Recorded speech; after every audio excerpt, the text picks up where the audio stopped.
it's okay to stay busy. It's okay to to wear a lot of hats. I think the danger comes in is when you're not locked into your purpose. You're not locked into what you're called to do. Welcome back to the Better Than Best Academy. Today's guest is a youth pastor, a worship director, a preacher, a ministry leader at his church, wearing all the hats in true ministry fashion. His name is Caleb. Now, Caleb, I love opening our conversations on this podcast up with this question. It kind of breaks the ice, it kind of gets the ball rolling. So, I want to ask you, what will make today's conversation extraordinary? Sure. Well, thanks for having me. I don't know that there's anything particular about me that's going to make the conversation extraordinary. I think I've got an extraordinary opportunity for creatives and Christian creatives of the like to discuss, and I think it'll be a great conversation. Awesome. I love that. With that said, the people that usually watch this, they are creatives. So it's totally fine if we reach into the different worlds, but really that world of being creative. So I would love for you to share a little bit of yourself and Yeah, let the people know at home who is Caleb. for sure. Caleb, like you said, he wears a couple different hats. I'm a youth pastor. I love being a youth pastor and being involved in my church in any capacity that I can help out in, obviously, while trying not to burn out and burn the candle at both ends. Seriously. But the opportunity is so awesome for me to be able to invest in young people. I love it. And then on top of that, being able to minister with the word and preaching and teaching occasionally with the youth every week I will teach a lesson and whatnot. But on top of that, worship ministry. So every week I pick the songs and I lead worship as the main worship leader. So we're working on a worship leader rotation right now, but I am the main worship leader. But yeah, absolutely. I enjoy doing that for my local assembly. And then what I do to sustain an income would be producing. So I produce music for Christian artists. They come to me with a fully fledged song or even a song idea, and I will take that and I'll flesh it out musically and um, produce it, mix and master it so that it's radio ready. So I have a lot of fun doing that. So much fun. I love it. So many hats and so many different things that you do. I would love to ask you that follow-up question because also being someone who served a lot in youth, playing the youth service that we have, and being one of 3 drummers and 2 campuses, I'm playing most Sundays and special events and Oh, yeah. most youth nights, so I totally understand what it's like to not burn the candle at both ends, but also be sometimes on the edge of burnout. So I would to hear your thoughts on that idea of when you're serving and you're juggling a lot of things at once. What is something that you do to not burn out? Yeah, one huge thing is to delegate. I cannot recommend it enough is to get yourself a team. Whether you're in youth ministry or you're even in worship ministry, delegating tasks. In youth ministry at my church, I've got a youth team. So very much into delegating certain tasks that will lift the burden off them. That way I'm not doing everything. That was a lesson I had to learn. I grew up kind of under the mentality that if you wanted something done right, you did it yourself. Yeah, I get that. That was a big lesson that I had to learn in order to free up some time and some brain cell power. I needed to be able to to and then I think as well, it's okay to stay busy. It's okay to to wear a lot of hats. I think the danger comes in is when you're not locked into your purpose. You're not locked into what you're called to do. And when you're not locked into your purpose and what you're called to do, the tendency happens to be burnout. When you're not locked into your purpose, those things that are draining your time, I'll reverse it. When you're locked into your purpose, when you're locked into your calling, those things energize you. They give you the juice, they give you the energy. So when you're working hard, when you're working that overtime, it doesn't drain the juice. It just gives you energy. Yeah, that's so good, and I can definitely piggyback off of that. And I've helped a few of my clients as being a coach for creatives, a mindset coach for creatives. A big thing that I help creatives with is that burnout. So one of the things that I do that's super practical and easy is I have them take a sheet of paper, draw a line down the middle, and on one side write energizes, and on the other side write drains, and they Yeah, just write down the things that energizes them and drains them. And you could even do that, you listening or watching this episode, is take the few minutes, even pause the video and do that. And you'll be so surprised how many times we get into these spaces of, like you said, being busy is fine when you're in your calling, when you're locked into your purpose. But when you're busy doing all the things that you dread, all the things that drain you, then of course you're going to feel burnt out. Man, yeah. that's so good. I love that. So I'd love to ask you this next question. Out of all the things you do by wearing so many hats, what makes you feel alive? Yeah, I would say that's a great question. I would say everything that I do in its entirety is under one giant hat, is that and that I'm called to be a worshiper and a child of God for one thing, whether I'm working in production, whether I'm working to invest in young people, it's all under one big umbrella, and that is to equip people to go out and teach the gospel, preach the gospel in order for the expansion of God's kingdom. I would say is the short answer. Man, I love that, and I would totally agree. Man, that's cool. I love meeting more people that are obviously involved in music, but also involved in their church and doing so many, wearing so many hats, but doing it in a space where it's fulfilling and Yeah, they're not being burnt out by it, because it's so easy to see a lot of, like you said, there's really easy for us to get into these spaces of burnout or get into these spaces of just dreading what we do. But again, that goes back to, you truly have to find your calling and find your purpose and understand what your identity is and what you do. Man, I would love for you to share a little bit more yeah, about the production side of what you're doing. So I think that's sure, really interesting. And just kind of explain a little bit more of like how you got started into that. Who exactly do you help as far as when it yeah. comes to production, and what kind of services you provide?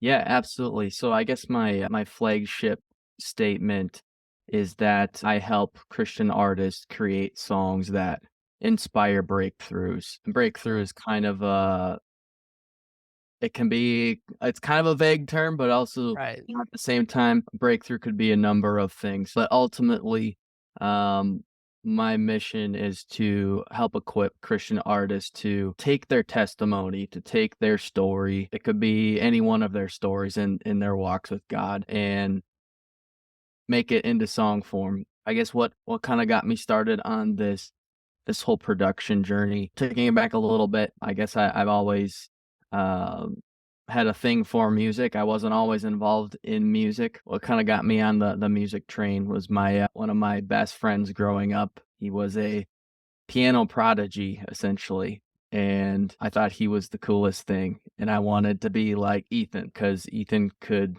hear any song and he could play it on the piano. And I wanted to be cool like Ethan.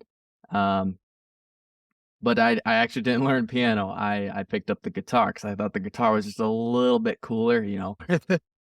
So, yeah, I learned guitar and the rest is history. You know, I got involved in my youth group playing guitar for the youth band and getting involved in the church band eventually, and when I was about 16, I wrote my first song, and it wasn't the worship song, and I thought that was kind of unique in that the music that I was mostly exposed to, it was worship music. It had a very particular sound, you know, very particular lyrics that you could hear in many other songs, sometimes the same phrases and same words, and I thought to myself as this 16, 17-year-old kid, like, "Man, no, there's artists that are writing Christian songs that aren't worship music, but I feel like there's a gap um, in in testimony songs, just real, raw, authentic Christian lyrics or faith-based lyrics that revolve around his life being revolutionized by the power of God. And that's kind of what birthed me wanting to help in production with these artists that I come across. I was on the artist journey myself a little bit, and I still consider myself somewhat of a musical artist.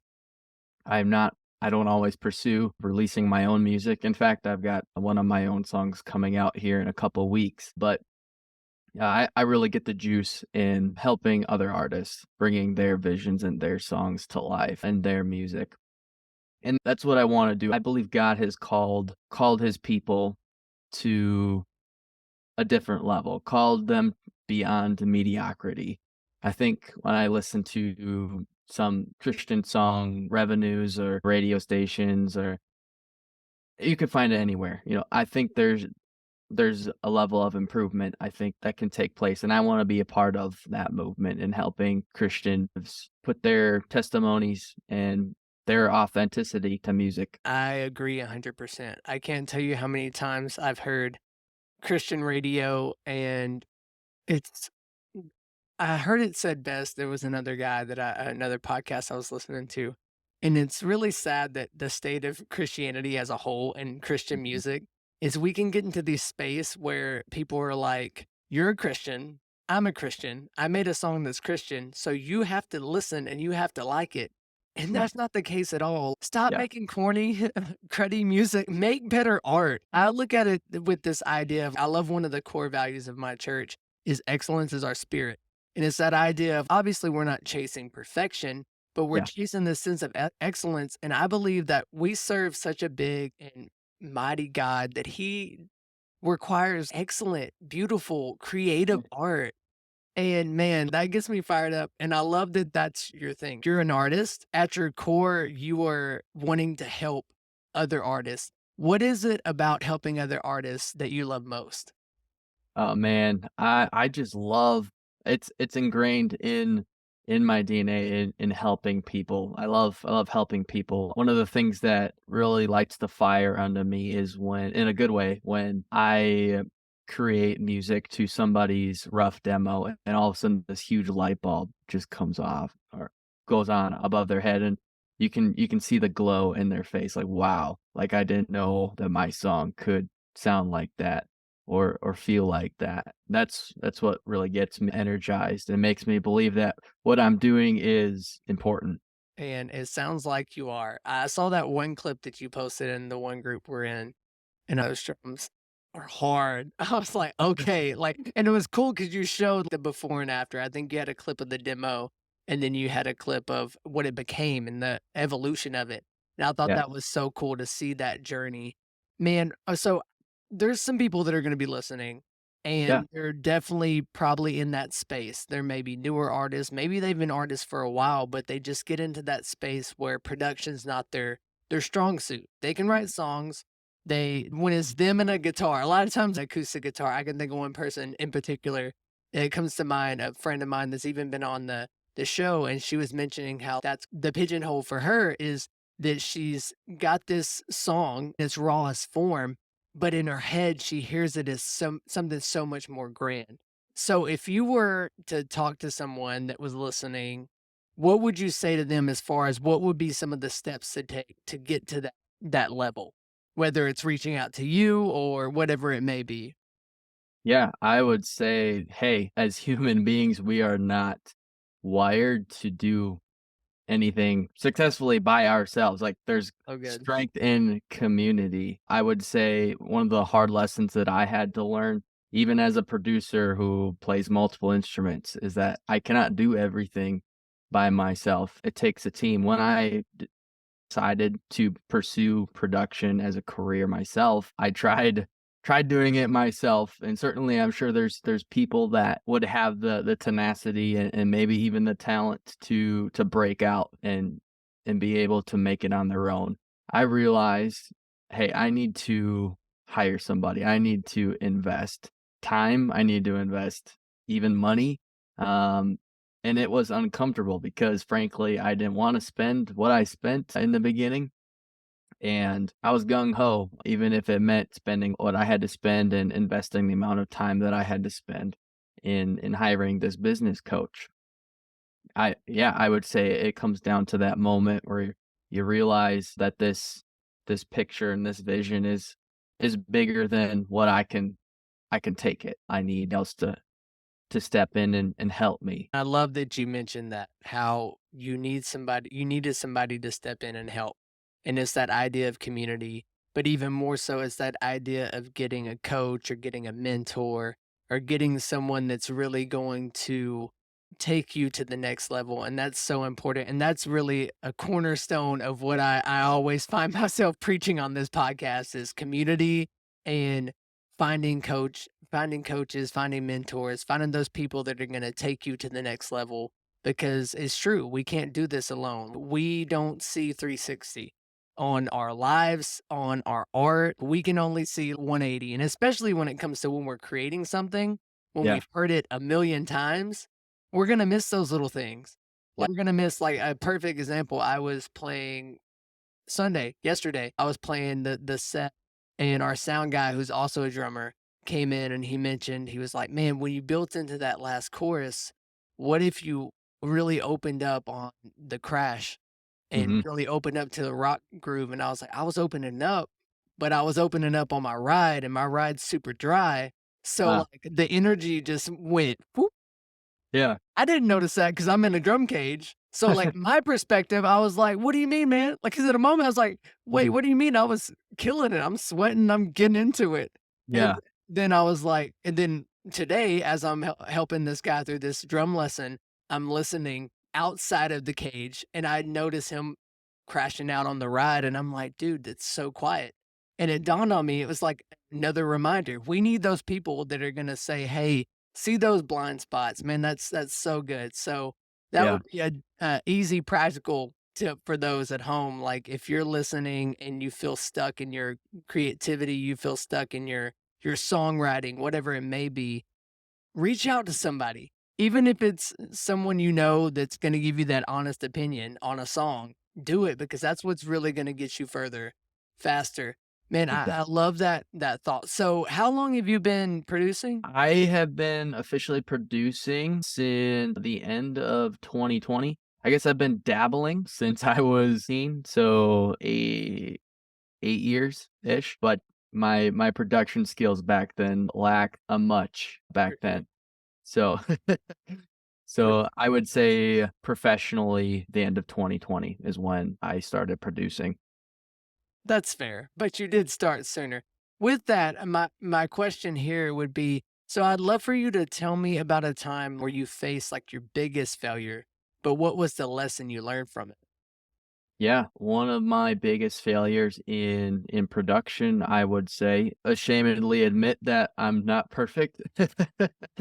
And there was a particular project. We had set the terms and made the agreements, and I had committed to certain deadlines.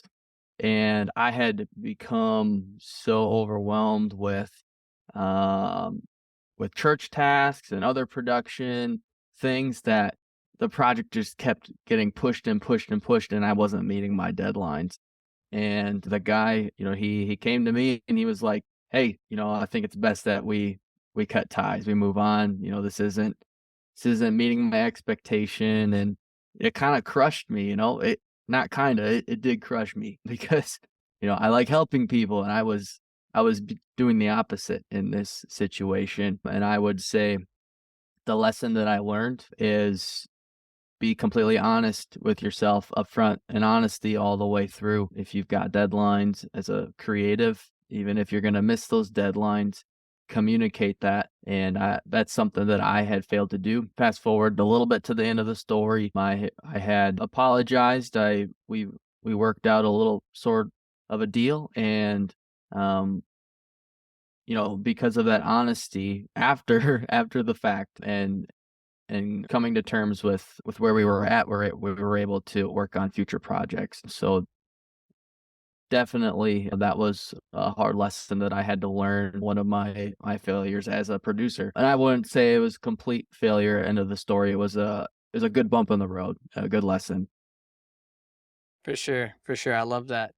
It's that idea of being honest with ourselves Mhm. because it's really easy as creatives to have the big lofty goals.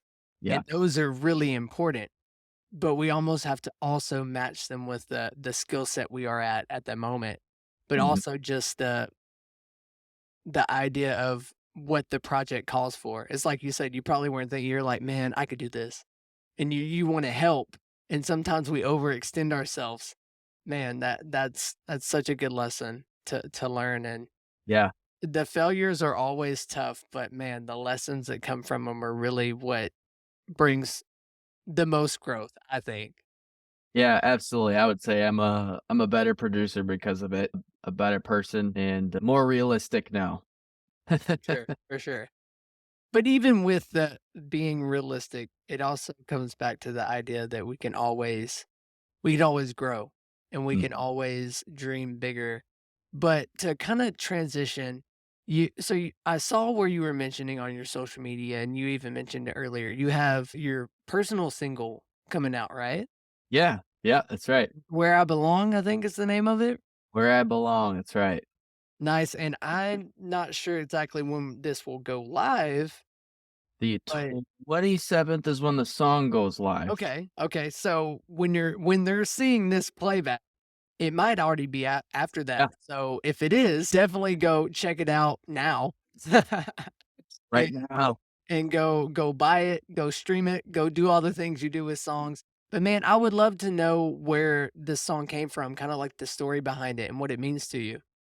Yeah, so the song title kind of came out as I was writing the song, and I guess how I like to write my songs, not all of them, but in many cases, I like to envision my verse as some sort of conflict, right, in a story. So I write the conflict, and then the chorus is the resolution to that conflict. And I was writing a story about this person who is just completely lost, completely beaten up by the world, living in this hole of a life and completely messed up in sin and finding forgiveness, finding grace in the Father's arms and at the Father's table. And I got to the end of the chorus and I ended on the line where I belong.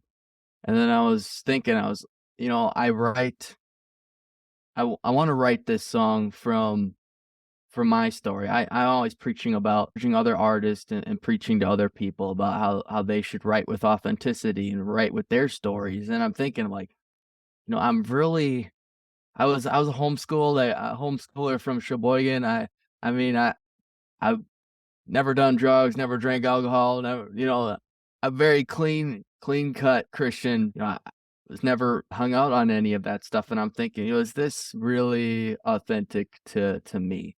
And I rewrote the verse and really crafted the song around this idea of where I belong, no matter my story, no matter where you come from. So I rewrote the verse to talk about mom and dad.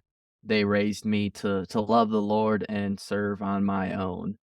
And the second line is my life's been far from perfect, but this is all that I've ever known. And I go on to describe this seemingly, relatively easy life as this Christian kid. Regardless, I'm running to the Father's arms and I find I find a place, I find a home at his table.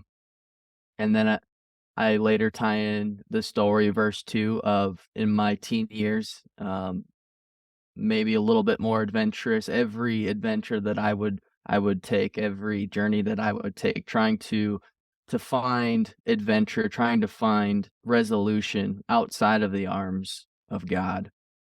Every journey just kept leading me right back to his grace. And at the end, I tie it in and say, this is where I belong, but this is where you belong too, no matter your story. So that's the idea of the song where I belong, is finding peace, finding safety, finding home and shelter in the Father's arms, no matter where you come from. Man, dude, I can't wait to hear it. Yeah. Definitely gonna be streaming that one as much as I can. And you people listening at home, if it's already out by the time this is out, go listen to it, go buy it. Man, where can they find you as far as someone listening right now? Where can they contact you if they want production or if they wanna just connect with you? Yeah, the best place, I would say I'm most active on Instagram. You can find me at Caleb Holmgren. Hit me up, follow me, DM me, whatever, and we can go from there. But yeah, Instagram, I'm on all of the social medias for the most part, all the ones that I know of, Facebook, Instagram, TikTok, but Instagram's where I hang out most Right. of the time. You're not on the Be Real? Be real, I have no Be idea what Real, that the is. Be Real, the TikTok, the I don't know, it's hard to keep up, honestly. Yeah. And I mean, you being a youth pastor as well, I'm sure you try to keep up, and it's very hard. I I try understand to that. stay informed. I understand that being serving in youth, and I'm like, as the older I get, they don't get older, so I'm like, "What is happening?" Yes, yes. But man, with that said, that idea, so you're a youth pastor and you also preach some. What do you think is something that you've learned from crafting messages and being a pastor that's translated to your music? Oh, that's a really good question. Um, so after understanding that I was called to minister as a young person and putting myself under the mentorship of my pastor and some other leaders within my church, I learned very good lessons from them. And one of those lessons is how to craft a message, how to communicate effectively when writing and just talking, whether it's formatting your message all the way down to the content, obviously, of the message. And one analogy that it rings in my head clear to this day is that you want your message to come across like you're trying to land an airplane. So a smooth takeoff and a smooth landing. But it's still an airplane and it still lands. It doesn't fly to another destination. Very, very consistent. So I try to keep my songs and my messages singular focused. What's the one point that I want to drive home? So and every word that I speak, um, needs to support that point. Even if I come off the trail a little bit to maybe highlight some different colors or something, I've always got to come back to that that main spot to make a smooth landing. So whether I'm writing a song, writing a message, I gotta take off the airplane smoothly and land it smoothly. I'm landing the plane, man. I love it. The amount of times just growing up in church and hearing my pastors or a pastor just saying, "All right, I'm landing the plane." Yeah, Oh, it's really? so funny. So funny. Are you sure? This is my 4th close. Oh, Or my oh yeah. favorite. Oh, my favorite, we were doing a Wednesday night service, so we have a little bit more flexibility, and my pastor had a lot of material to cover for his message, and our keys player went up towards the end, per usual, how it kinda goes, so you're Yeah. going the keys are going up for the close, and before he could get to the keys, he stopped him and said, "You probably wanna sit down, I got at least 5 more minutes," but it was just such a funny moment, but man, yeah, I love that perspective of having that singular focus to because it's so easy as we get these creative thoughts and this like stream of consciousness, especially as writers and songwriters, is we get into that space of wanting to go to all the stories at once. But I love that thought of keeping that singular focus and really landing the plane and taking off properly and still landing the plane and getting that point and driving it home. Man, I love that. And with that said, you mentioned that you had pastors that really helped you carve messages and create messages. I'd love to hear. So, who are the 3 most influential people in your life and how they impacted you? Oh, that's so good. I would say number 1 would be my dad. For obvious reasons, I would not be here, and I would not be the man that I am today because of his guidance and his wisdom. He is a pastor himself, so I grew up in a pastor's home to an extent. He became a fledged pastor in my teenage years, so I got to grow up in that sort of an atmosphere, kind of a glass house, to be honest with you, being a PK, but I learned so many lessons from him, too many to count. And then there would be my youth pastor. I owe so much to him. I can't say where I would be today without his guidance in adolescent years. So many questions in those formative stages of my life, whether it's trying to understand my calling and understanding certain questions that I had in the Bible. And he was such an inspiration for me in music as well. He was a insane saxophone player. The first time I met him, I was like, whoa.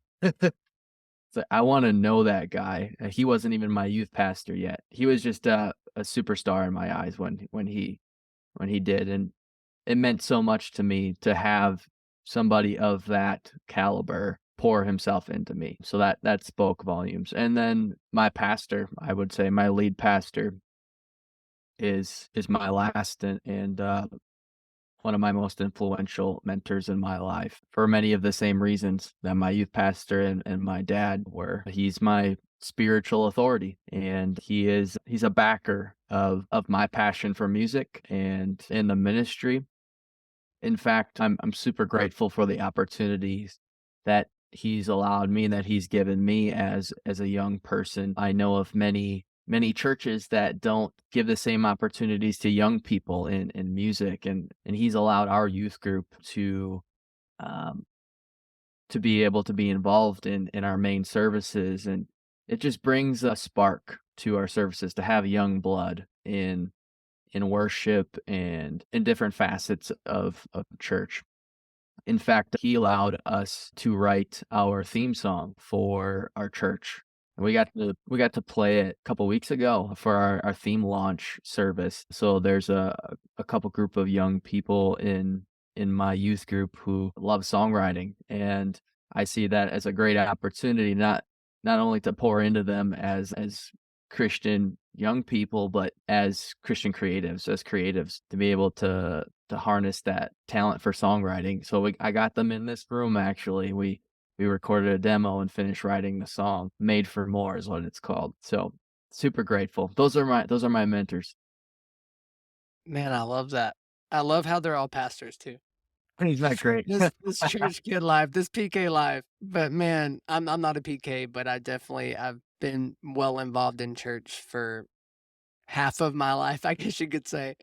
The earlier half, not so much, but definitely since the middle of high school and even growing up, I can remember those impactful pastors in my life. And there's something to be said there too, even about your life, how there's such an anointing that comes on our lives and such a it's just beautiful when we choose to submit to spiritual authority.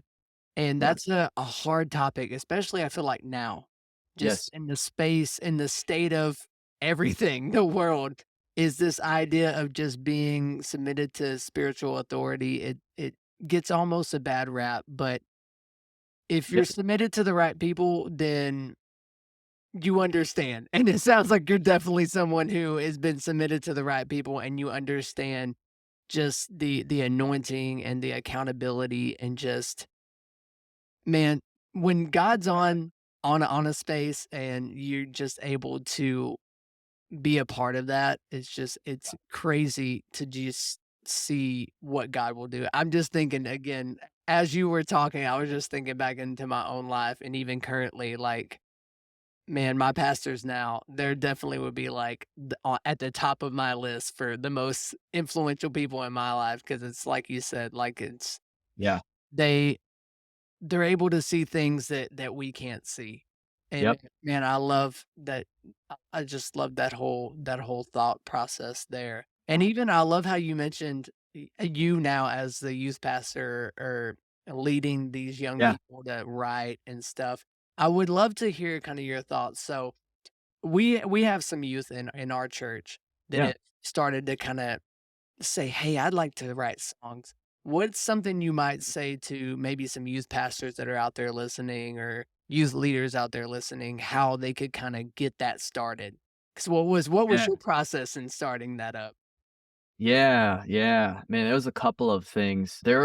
I just noticed recently in our particular church organization this flux of creativity and that being songwriting and just this passion for music and songwriting.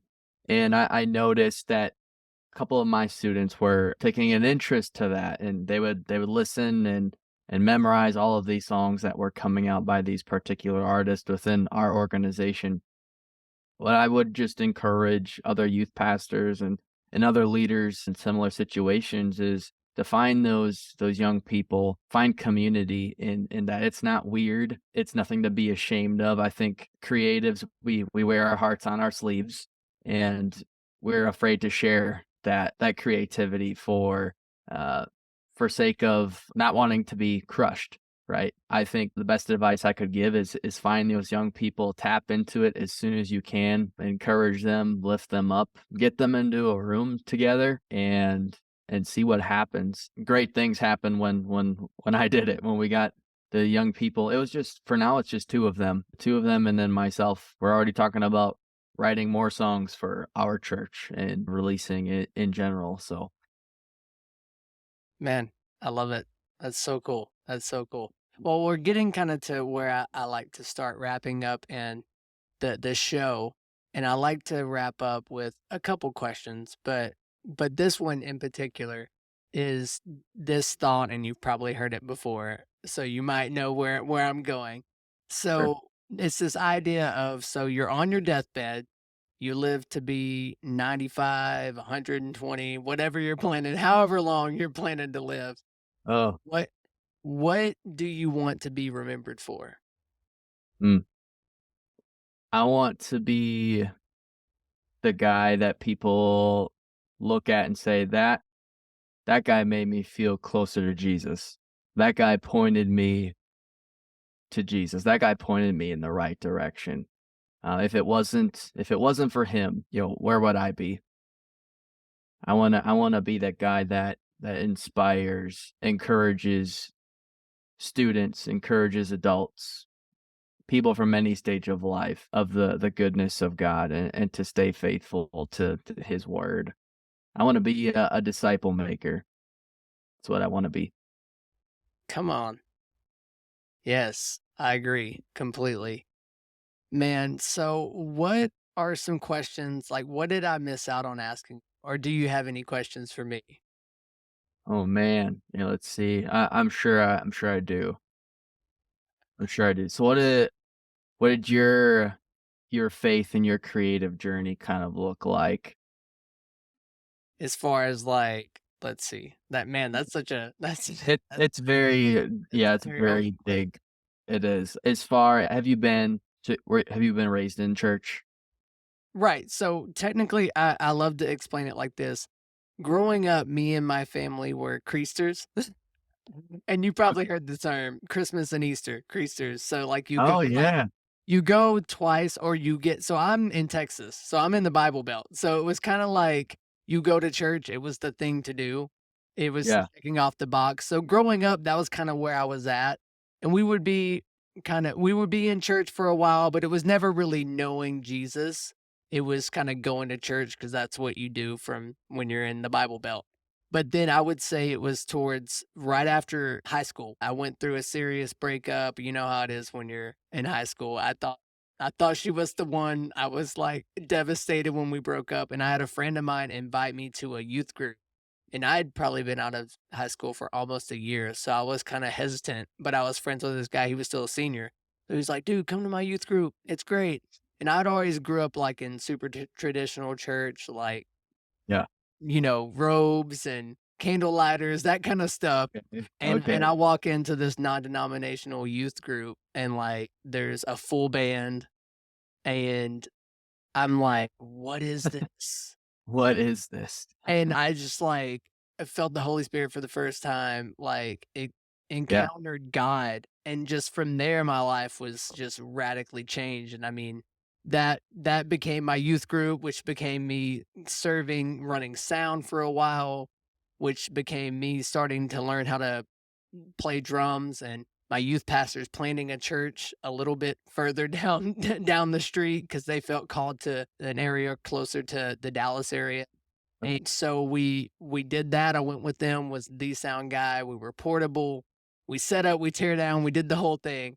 And then we needed a drummer, and I was just like always wanting to play drums. Even when I was little, like I tried out for my 6th grade drum line and didn't make it and was crushed and said, "This is dumb, never gonna play drums." But then, like, God obviously turned that all around to me, like, trying out, not being ready and trying out twice for our worship team. So, man, my Okay. story, I don't wanna make the podcast at all about me, but man, yeah, and it's so crazy how God works. Because I can even think back as I'm telling that story, I was reminded of, I wanna say it was probably a little bit, maybe it was like 7th, 8th grade. I was going to a Methodist church, and I wanted to play guitar, and I actually ended up learning, like, super basic guitar lessons, the key of G, the key of C.